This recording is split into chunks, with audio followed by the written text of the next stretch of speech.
If you got your Bibles, turn to Mark chapter 2. We are in a beautiful season called St. Mark where we're going to be doing a little exploration of the book of Mark, and Pastor Joe started us off so beautifully last week on a message about John the Baptist. I'm going to just kind of continue the trend. He started in Mark 1. I'm going to go to Mark 2, and I'm going to talk about somebody else that was really cool in the Bible, and you'll figure out who it is in a second. But Mark 2, verses 13 through 17. When you got it, say, got it. Good. It's Matthew, Mark, okay? Okay. If you went to Luke, you've gone too far. Matthew, Mark, New Testament. All right, here we go. Mark chapter 2, verse 13 through 17 says, once again, Jesus went out beside the lake. All right, that's cool. I'm glad you're with me. He clearly liked to go out to the lake because it said once again. Okay, something he did more than once. You got to forgive me, man. I get distracted quick, so if you're throwing stuff out, I'm just going to respond to it, okay? A large crowd came to him, and he began to teach them. As he was walking along, he saw Levi, son of Alphaeus, sitting at the tax collector's booth. Follow me, Jesus told him, and Levi got up and followed him. While Jesus was having dinner at Levi's house, many tax collectors and sinners were eating with him and his disciples, for there were many who followed him. When the teachers of the law, who were the Pharisees, saw him eating with sinners and tax collectors, they asked his disciples. I love that. Like the Pharisees, man, they're people too, and God came for them too, but I just love like the way that they operate. Like they don't want to address Jesus, so they address Jesus' followers. You won't test the person who you know that wrote the test. You're going to test the people that have no idea what's really on the test. Okay, that's a whole nother. Anywho. On hearing this, Jesus said to them, it's not the healthy who need a doctor, but the sick. I have not come to call the righteous, but sinners. It's a good place to say amen. It's not the healthy who need a doctor. I love that. But the sick. Not come to call the righteous, but sinners. If you're taking notes on this second message in the St. Mark season, I want you to just entitle this, Live Like Levi. I'm all about alliterations because Valencia is learning about alliteration in the first grade. I couldn't even pronounce the word alliteration in the first grade, but apparently she's learning about it. So tonight we're talking about Live Like Levi. Let's pray. Father God, I thank you for each and every person that came into this place today. God, you knew that before the earth began to spin on its axis, everyone that's here tonight was going to be here. And God, I pray for the one that needs to hear this word the most. Open hearts, minds, and ears to be receptive to the grace of Jesus Christ. God, I pray by the time it's all said and done, that the right person on the right night gets the right message that draws them closer to you. God, we love you. We praise you. In Jesus' name, and everybody said, everybody said, give Jesus one more shout of praise. Love it. Thank you, Junior Francois. Can we give it up for Junior on the keys one time? He plays so beautifully, don't you agree? Sexual chocolate. Okay, sorry, bad reference. Have you ever experienced something that just made you a believer? You knew that once you had that thing, you couldn't go back to the way that things used to be because that thing was so good.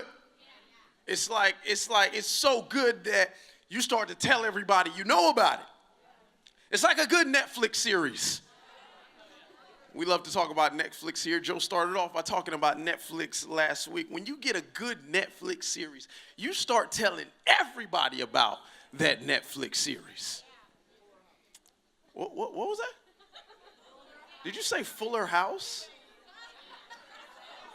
Shame. Shame. Shame. That show should have just never came back. It should have been Empty House. Like, they should have all been grown up and gone. Like, Fuller House, like, anyways, okay. See, don't distract me. I go off on tangents. It's like a good Netflix series. It's like, you start living life one way, but then you experience this thing, and then like you can't stop talking about this thing because this thing is so good, and you don't want to go back to the old thing. I used to I love to travel, and I like to go to different hotels when I travel, and I'm gonna be honest, like I did not used to care in what type of place that I stayed when I was traveling. Like before I got married, when I would travel, I would go to hotels where they were like, man, the ice machine's down the hall and you got to make sure you get out by noon. Like, I was used to that. It was fine. I didn't care. It wasn't a big deal. I'm like, yo, it's just a bed. I just need to sleep and I'm going to be on my way. Anyway, then I got married. My wife has changed my overnight stay experience. I'm talking about, see, my wife is this little word that I like to call bougie. The young folks might say bad and bougie. She is bougie. And she's allowed me to experience a lot of different places that I wouldn't even care to think about, like in my former days as a single man. But now as a married man, like I love going on vacations with my wife. I always let her pick where we stay because I know she's always going to pick the best. Amen. I said it. So on this one such occasion, you have to know, I'm an artist by trade. So me and my wife, we have a company that, people know about. You hear about it every now and then. It's called Cool Creative, and we're a branding agency.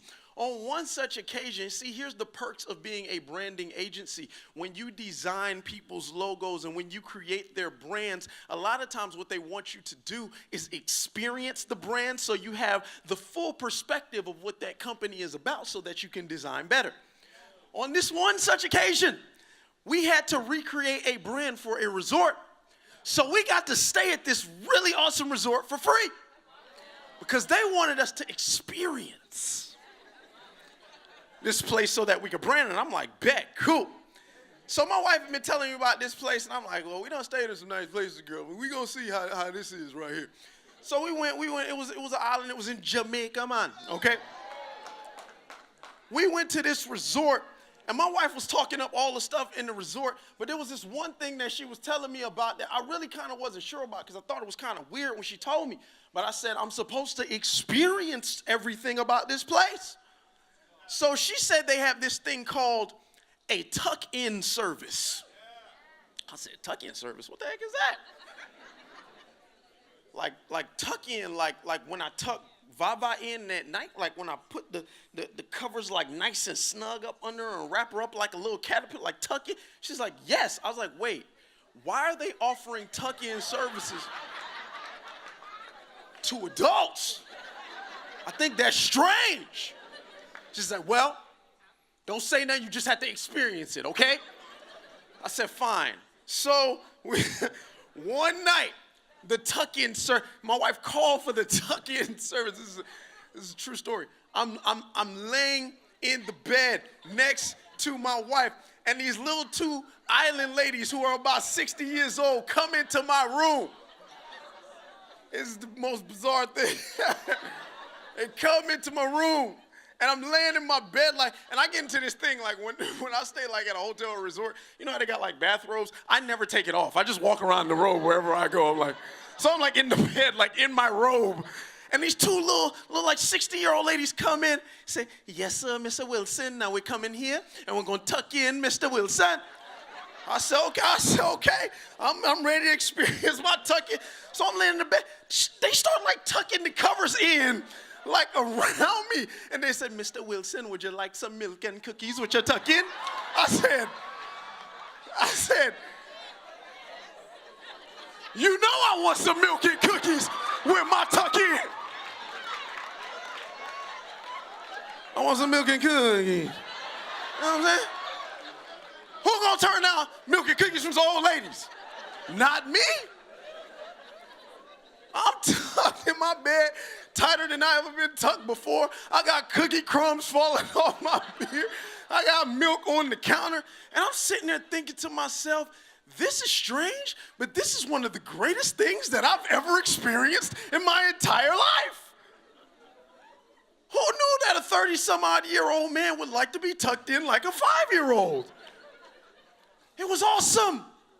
And I remember when I came back, I was just like telling everybody about it. And so I liked it. I realized like I liked it so much when I got home, I kept asking my wife to do it and she wouldn't do it. I was like, baby girl, you gonna tuck me in like in Jamaica? She's like, man, get out of my face, man. Baby, let me get some milk and cookie.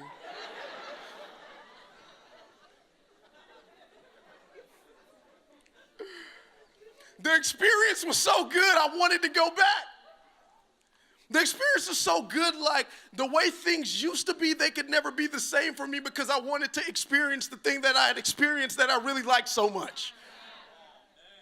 It was such an amazing experience. So much so I told everybody I knew about this experience. Have you ever had an experience you couldn't stop talking about? Have you ever had an experience that changed your perspective on the way that things should be? This is what we just read about in Mark chapter 2. This man named Levi, and maybe some of you don't recognize that name, but he was actually one of the disciples, and he's better known by the name Matthew.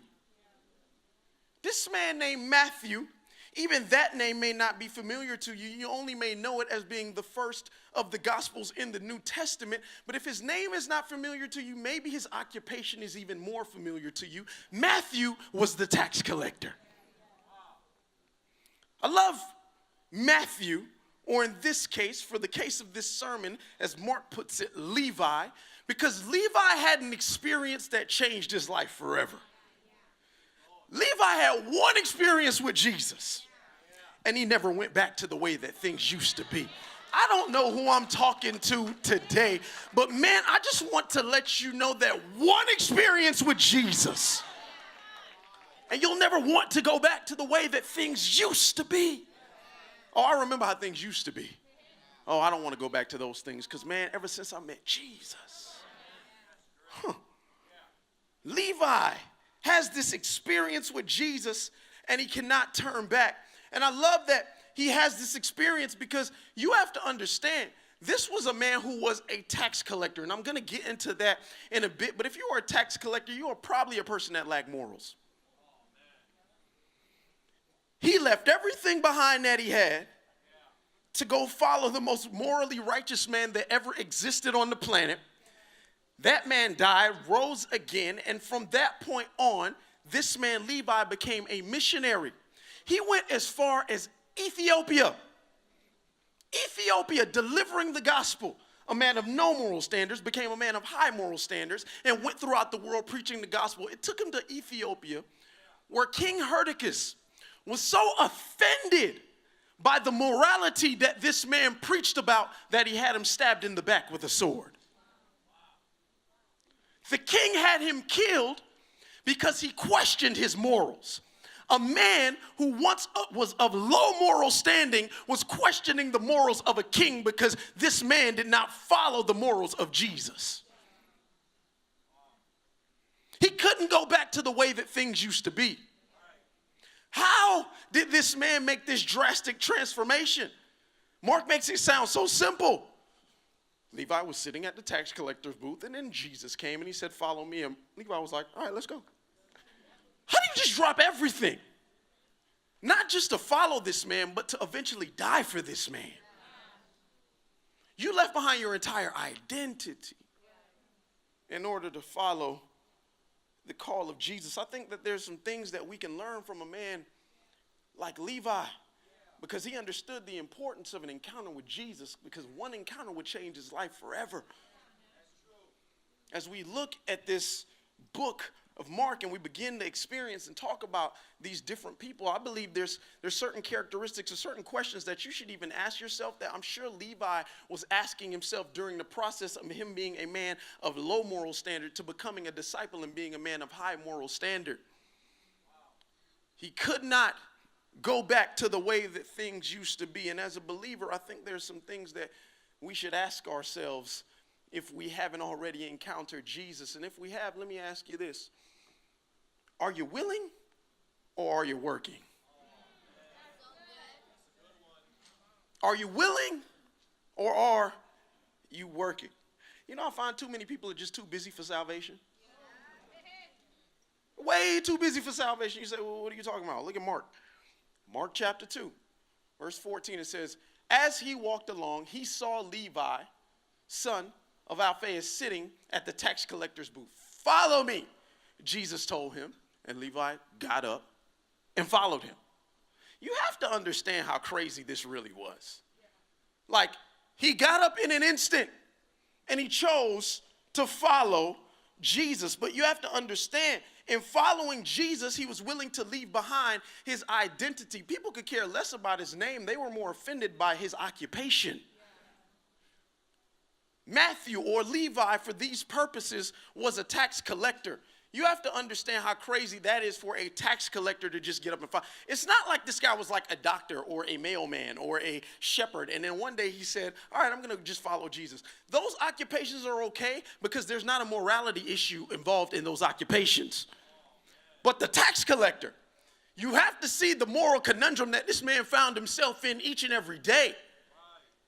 This man literally sold himself to the Roman government, people that hated him, to take money from or collect money from Jewish people who were just like him in order to make himself money and make the people that hated him money as well. So you have to understand that his own brothers and sisters had to hate him as well. They saw him as a traitor. They're like, yo, where are your morals? Where are your scruples? How can you take from us? You are one of us. You selling us out for some cash? Not only was he taking money from them and collecting taxes from Rome, he was skimming some off the top for himself. Matthew, or Levi would have been a very wealthy man. But he had a moral issue. See, this was a man that was moved by money. He was willing to sell out himself and his own people because of money. A man of low morals that was moved by money. Only a Messiah could move a man that's moved by money. Let me ask you a question. He was moved by money. He was moved by the Messiah. What moves you? What gets you up moving? What makes you respond? What makes you go? What makes you move? I love my baby girl, Vava. I talk about her all the time. You guys know I do. And Vava has an understanding in the Wilson household. When daddy says come, when daddy calls your name, you need to stop everything you're doing. I don't care where you are. If you're 10 miles away and you hear my voice, you stop what you're doing and you come to see what daddy wants. You come to see what mommy wants. You come to see what grandma wants. When we call you, you come the first time. You come the first time. And it doesn't even matter why I'm calling her. Like, I ain't gonna lie. It's sometimes I'm laying on the couch. I'm in like a good Netflix series. But then it asks that question that Joe talked about last week. Like, are you still watching? And I don't really want to feel like a terrible person in my life. Like, all I do is sit around and watch Netflix all day. But I want to change it. I can't. I got a problem.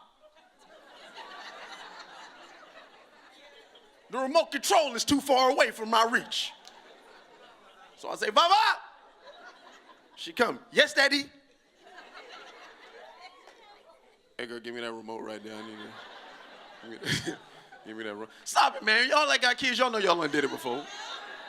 Pass me that. Hey, pass me that. Like, the remote's right there. Like, hey, pass me that remote right there. I don't feel like I'm in a comfortable spot, girl. Pass me that. Don't matter why I'm calling you. I'm calling you. 9 times out of 10, Vava gets this right. It don't matter. 9. I said 9. 9 times. But there are those occasions where I call Vava. Say, baby girl, Vava. That's the first time. The first time is nice. I get no response. Okay. Then the pleasantries are gone by the second one. And it's like, Vava. Actually, it's more like this. Vava. Because it's more like a question, like, because I'm like, I'm asking myself my question is, like, I know this girl ain't not responding the first time I called her. And then there's the third time. The third time, there's no more nicknames. Oh, your full government name coming out. Valencia Wilson. Yes, Daddy? See? Here's what I realized. If she does not respond the first time, one of two things have definitely happened. One of two things. It can only be these one or two things. She's dead.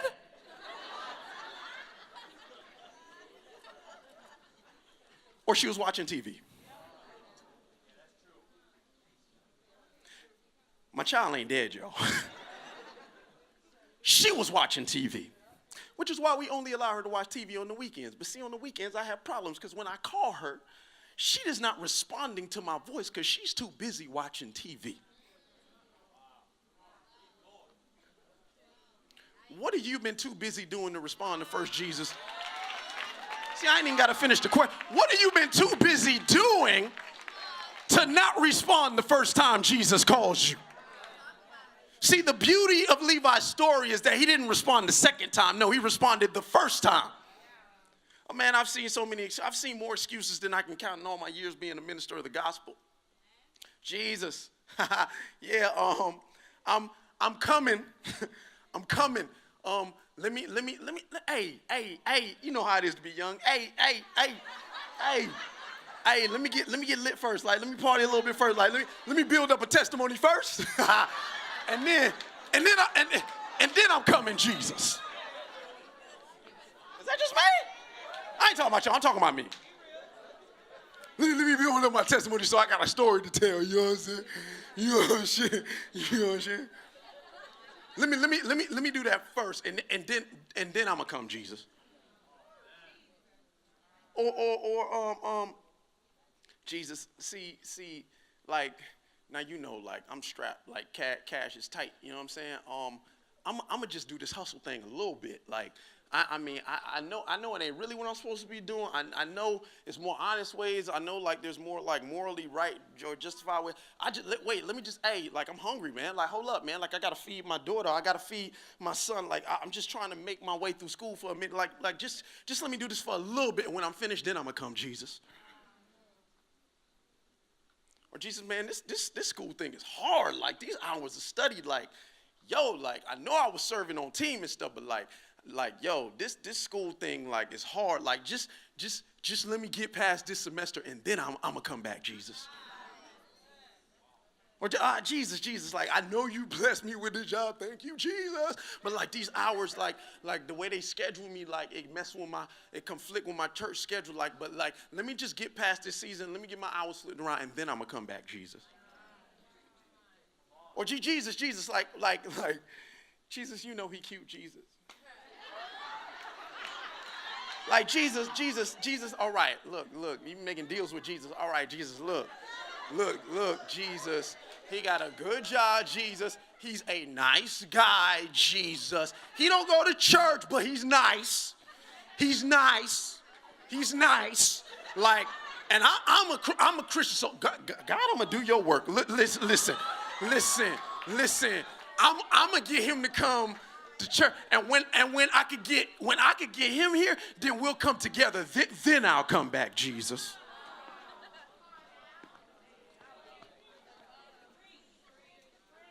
You wonder why your life is not going the way that it is designed to live because you didn't come to Jesus the first time he called. Stop making excuses about why you can't come to Jesus. And when Jesus opens his mouth and calls your name, you need to say, yes, Daddy, I am here. I am ready to respond to whatever you would have me do. Don't wait around trying to do what you want to do because Jesus already has a plan for you.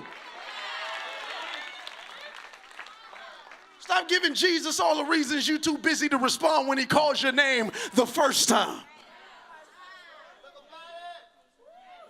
Did you just say Illuminati? I don't know what. Okay.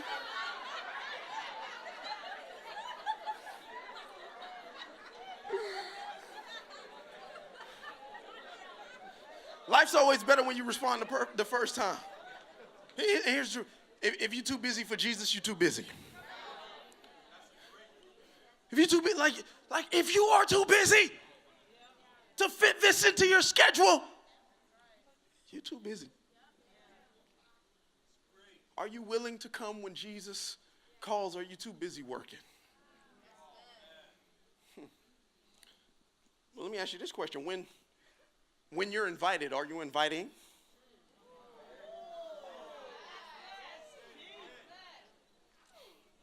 I love the story of Levi because Jesus gives Levi an invitation.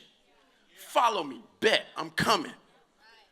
What does Levi do in turn? What does the word say? Mark 2:15, it says, while Jesus was having dinner at Levi's house, many tax collectors and sinners were eating with him and his disciples, for there were many who followed him. Now this implies, it does not directly state that Levi invited Jesus over for dinner. Jesus invited Levi to follow him. I think it is good to invite Jesus to your house for dinner. Right? And you could read this and you could think that Jesus pulled the Zacchaeus on Levi. You say, what's that? Well, if you ever read in Luke, there was this little short gangster. He was like a little thug named Zacchaeus. He was up in the tree. He was giving out like gang signs and doing crip walks and all that stuff up in the tree. And Jesus saw him, and Zacchaeus saw Jesus, and Jesus saw Zacchaeus, and Jesus like, Zacchaeus, called him by name out the tree. And then he's like, hey, I'm coming to your house. Put the ribs on the grill. I'm coming. I'm coming to your house. He says, I must come to your house. So Jesus invites himself over to Zacchaeus' house. Side note, whenever Jesus invites himself to your space, you better have something prepared. That's a whole nother message. I ain't even gonna sit there. So Jesus invites himself to Zacchaeus. But this is not the case with Levi. For even in Levi's own gospel, that is by his own namesake, Matthew, the book that he wrote about himself, he says, Matthew 9:10, while Jesus was having dinner at Matthew's house. Like, why he ain't just say while Jesus was having dinner at my house? Like, we know you wrote the book. While Jesus was having dinner at Matthew's house. Yes, that's me. Many tax collectors and sinners came and ate with him. But once again, it's more implied. It's not directly stated. But this makes me love Levi/Matthew even more. Because when you do great things, you don't have to say great things. Other people will say great things about you. Say, what are you talking about? See, Matthew or Levi didn't have to shout himself out because Luke did. If you look in that third gospel, Luke, right, it says, Luke 5:29, then Levi held a great banquet for Jesus at his house. That directly states it was his plan all along. He set something up. Levi held a great banquet for Jesus at his house, and a large crowd of tax collectors and others were eating with him. Levi threw a banquet in honor of Jesus. The man that changed his life forever. He's like, oh, man. Oh, I can't go back to the way things used to be. Oh, man, I'm so happy about this. I'm going to throw a banquet for this dude. Well, you know he had money because he was skimming off the top from his own people, okay? And we knew he knew a lot of other crooked people like him. So not only did he invite the man that changed his life, not only did he invite or have a party to honor the man that changed his life, he said, hey, this man changed my life. I need to invite all the crazy people that's just like me because maybe he could do in them what he did in me. He was invited, but then he started inviting. And he wasn't just inviting anybody. He was inviting people that was just like him. Sinners, tax collectors, people of low moral standing. He said, man, I got to get these people around Jesus. Because if he could change me, he could definitely change them too. Levi had a party in honor of Jesus, and it's quite the picture. You know Jesus has really done something in your life when you begin to start inviting people to meet him. You really know when Jesus has done something in your life when you start inviting people to meet him that are just as bad or worse than you were. Because then you're not ashamed. See, sometimes we got this thing where we're like casual about our invitation because he was like, yo, I know this person. He like me, and I'm telling you, like, he will never come to church. Like, we try to play it all cool because we kind of ashamed because we like this. Like, who are you to say what people want and will receive from Jesus? Just get the invitation. Listen. I love this. When's the last time you went out of your way to have a party for Jesus? He used his own finances. He used his own resources to throw a banquet for the one that changed him. He went out of his way to make sure that he honored the man that changed him. And I know some of us sit back and we think, man, that's hard, man. I can't be doing that. You don't even have to. You don't even have to throw a banquet. All you got to do is give out the invitation. There's a banquet being thrown in his honor every week, you know. You're actually sitting at it right now. All you got, like, I was at my house the other day, and these two little teenage girls came knocking on my door. Doom, doom, doom. I came out and said, hey, how y'all doing? They said, hey, sir, Easter Sunday's coming, and we love to invite you to our church for Easter. It's always funny when people try to invite you to their church and you're a pastor.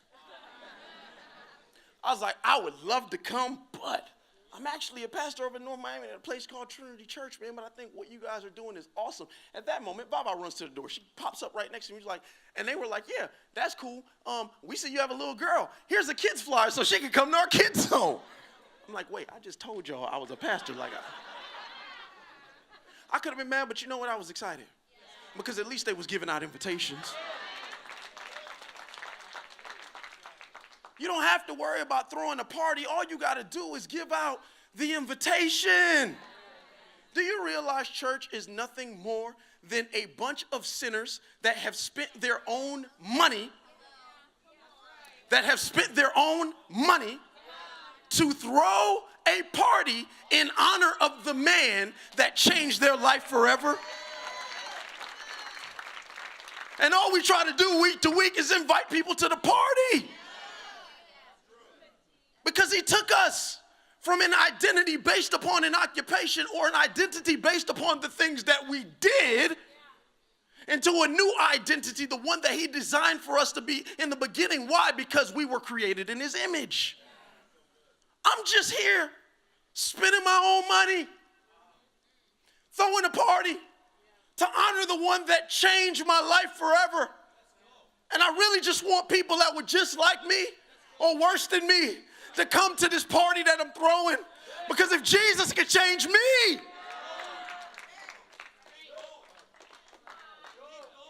you really got to understand what this is about. It's not just about a good time. It's going to be a good time. Here's the thing, man. The table is set.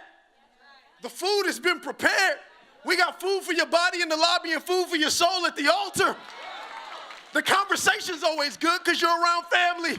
And the guest of honor is always on time. There's never been a time where he has not shown up. He is always here. And I promise you, if you come, he's going to change you. I promise you, if you invite somebody else, he can change them too.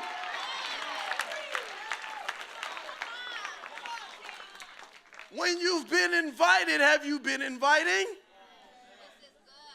But you know what I hear? Oh, I can't serve. Takes too much time. All right, don't serve. Invite. Bare minimum. Invite.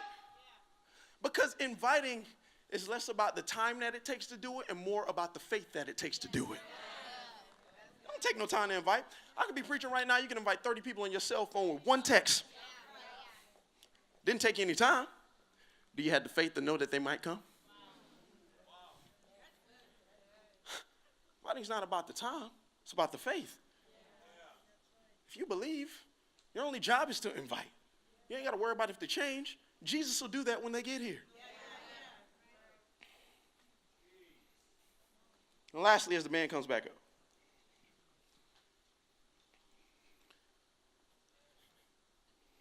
are you willing or are you working? When you've been invited, are you inviting? Or are you superior or are you serving? Another way to say it is, are you complacent or are you compassionate? Levi gets up from what he used to do and follows Jesus into this new life, and he's so excited about it that he invites everybody that he knows to this banquet. And this is the part of the story where we get the greatest revelation, because the Pharisees have a very opinionated view and response about what they think Jesus is doing in the moment. But in their sarcasm towards him and their negativity towards the Savior, he delivers one of the most beautiful responses ever recorded in biblical history. I love it, because look what Mark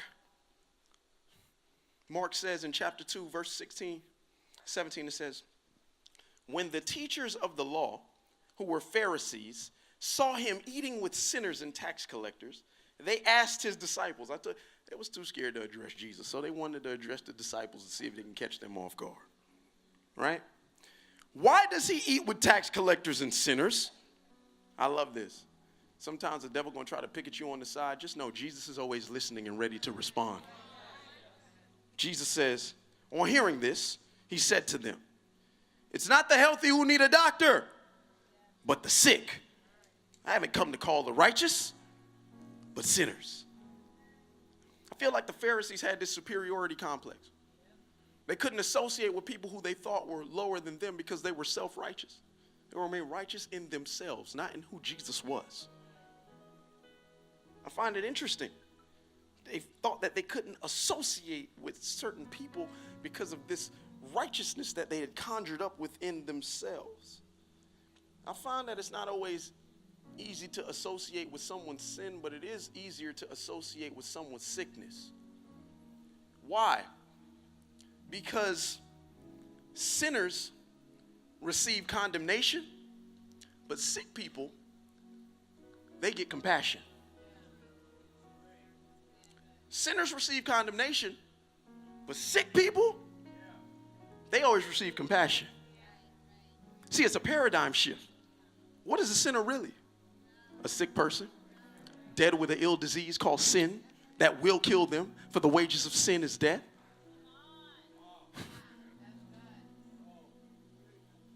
I love Matthew's account, though. We've been reading Mark's account. Let's go to Matthew, or Levi's account. In Matthew 9, 12 through 13, it says it like this. It says, but when Jesus heard this, he said, it is not those who are healthy who need a physician, but those who are sick. But go and learn what this means. I desire compassion. I desire compassion and not sacrifice, for I did not come to call the righteous, but sinners. Are you compassionate, or are you complacent? What does complacent even mean? Here's a definition of the word. It says, pleased, especially with oneself or one's merits, advantages, or situation, often without awareness to some potential danger or defect. Here's the best part. It says, self-satisfied. When you're complacent, you are self-satisfied. I think the Pharisees had a complacency problem. They were self-satisfied, and because they were satisfied in self, they could not have compassion for someone else. Jesus was saying, hey, if you're satisfied in self, I can't help you. But if you're jacked up and you know it, if you messed up and you know it, if you don't see a way out and you know it, if you're hurting and you know it, if you're broken and you know it, if you're sick and you know it, I want you to know I'm the great physician, and all you got to do is follow me, and I got the cure to everything that ails you. But if you complacent, if you self-satisfied, this message ain't for you. This message is for people that are messed up. This message is for people that are sick. Man, are you so righteous in self that you forgot what unrighteous people look like? Are you so complacent in faith that, man, you forgot what it was like to be faithless? Are people a problem for you? Or do you see the problems in people? Are people a problem? Or do you see people's problems? It's been a difficult season in my life. Love God, love my family, love church. All those things are awesome. But there's a lot of different things happening in life, and I don't always talk about them behind the scenes. Nothing bad, man. It's just a bit. You ever just been in a real busy season of life? Never too busy for Jesus, but busy. Been a busy season, man. A lot of things been going on, and honestly, there's days where I'm just trying to like keep my head above water, you know, because it's like, God, man, I'm trying to maintain this delicate balance, and I don't want to lose a hold of you in the process. Man, you're the only thing that's giving me breath. You're the only thing that's keeping my neck above water. I'm not gonna forsake you for any of this other busyness I got going on in this season. God, help me stay afloat. Let me keep my eyes on you so I can continue to walk on this water. One of the things that I've been going through, I don't really talk about much, but I've been in a renovation project at my home. I can't live in 100% of my house because a lot of it is being cut off based upon the fact we tried to add an addition to the house, and we've been doing it slowly but surely, but we're trying to do it the right way. So you got to get permits to do the stuff the right way. So I can't live in all of my house. I'm only living in some of my house. It's hard when you got a whole house and you can't live in all of it. That's a message. Anyways, I've been trying to do this thing step by step, day by day. I've been going to the city, getting permits, doing everything the right way. If you're going to do something, excellence is our spirit. Do it the right way. I'm not trying to sneak. I'm not trying to hide. I want to make sure I do things the right way. Why? Because there's value in there. Not just value for me, but value for my baby girl one day when I give it all to her. I want to do it the right way. So I'm trying to do this renovation. I'm going step by step, piece by piece. And when I was doing it, here's the thing you have to understand when you are in a building project, that there are people called inspectors. Inspectors come to your house and make sure you're doing the project right. Well, let me just say, I had the inspector from HE double hockey sticks. This guy was assigned to my house. He would wear like a safari hat. I'm like, bro, we in Miami. I don't know why you get. It's like the man in the yellow hat from Curious George. Like he would dress like this. And this dude would constantly come to my house. But this dude had a name in the city. He was like the nastiest inspector in my city. He got assigned to my house. You know, just a blessing I'm stuck with. So we go through a piece of the project, and you can't move forward on the next piece until the inspector signs off on the last piece of your project. Let me tell you how bad he was. He was so bad, he would drive up to my house, and he would try to find me every time he drove up because he said the numbers on my house were too small. He's like, your number's so small, if you're in an emergency, the authorities, they have your address, and they can't get to your house because they can't see the number. I said, well, sir, I'm 1805. So if they pass 1803 and they get to 1807, sir, they really ain't got much option. I'm right in between. He didn't want to hear that, wanted to find me for that. This dude was so bad that when my neighbors would see him, they would scatter like roaches. It was like everybody mama called them inside because the street lights went off. Come inside. Oh, snap, he here, I'm gone. Like grown people running. It was so bad he came to my house one time, looked at my neighbor's fence, and then gave them a citation because he looked at their fence when he came to see my house. This was a bad dude. Needless to say, I did not like him in a Christian way. Because he made my life hard. One day I was scheduled for an inspection, and I was like prayed up. I'm like, God, Lord Jesus, help me today because I know the man in the yellow hat is coming. And I don't know if I got the patience to deal with him today, Jesus. Time for the inspection came. Saw a car pull up, but he didn't pull out of it. He didn't come out of it. Another man came. Inspected my house. He passed me on inspection. I said, okay, that's cool. But I was wondering, what happened to the man in the yellow hat? So I did another piece of the project. It's time for inspection to come again. I was waiting for the man with the yellow hat. He never came. Another man came. And I said, sir, can I ask you a question?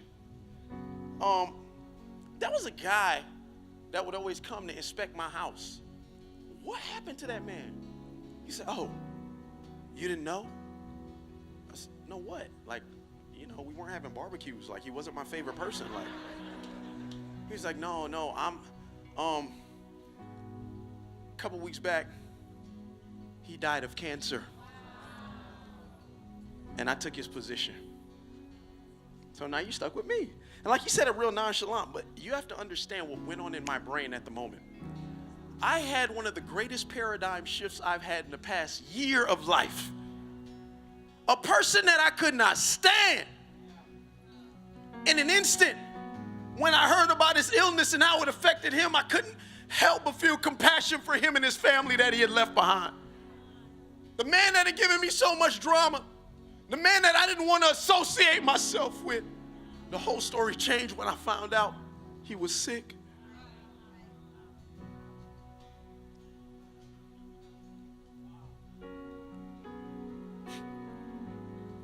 Jesus said, I didn't come for the healthy. I came for the sick. What if you start seeing every sinner around you like a sick person? How would it change the way that you thought about them? Jesus knew we were all suffering from this disease that would kill us called sin. And if the Pharisees could only shift their paradigm for a moment, they wouldn't be so disgusted by the people that they call sinners, and they wouldn't be disgusted by Jesus, because all they would see is sick people, and they would see a doctor, the only one that could actually cure them. You wouldn't ask why Jesus was sitting around sinners if you realized he was the only one that had the cure. Gotta understand, I'm not trying to rationalize sin. Sin is sin is sin. But you start giving out a different invitation to people. You start looking at people differently. You start not seeing people as problems, but you start seeing people's problems when you realize that they have nothing but a sin problem, which makes them sick. We got to stop judging what people do. Sickness is something that has come on all of us, not by choosing. For Jesus was redemption before creation, because God knew that there would be a sickness that we couldn't heal ourselves from. So we sent a man like Jesus to find some sinners like us. Maybe we're at a tax collector booth. Maybe we're on the street dealing drugs. Maybe we're on a stripper pole. Maybe we're in some of the weirdest places that we should never be. But here's what I want you to know. You don't have to be identified with those things anymore. In a moment, all you got to do is choose Jesus, and he can take all your sickness away. He's the great physician. See, as I'm sitting here, and as I was thinking about this sermon when I was writing it, and I wrote this little title called Live Like Levi. How could we live like Levi? How could we be like this man that said, I'm going to drop my identity to hold up a new identity in Jesus, and I'm going to bring every sick person I know to Jesus, and I'm going to continue to live my life morally right through Jesus? How can we live like Levi? I love that Mark calls him Levi, because Matthew means gift from God. But you know what Levi means in the Hebrew? Levi means attached, joined. It's no wonder that Levi was able to live the rest of his life talking about what was morally right, because one encounter with Jesus and he was attached for the rest of his life. And the thing that he was attached to allowed him to tell others to be joined to the thing that he was attached to. Here's what I want you to understand. You may feel like you are far off tonight. You may feel like you are a sinner tonight. You may think you are sick tonight. Let me cure your sickness for you tonight. Just get attached to the great physician, and I promise you, he can wipe your sin away. He can wipe your tears away. He can wipe your fears away. He can wipe your issues away. He can wipe your problems away. All you got to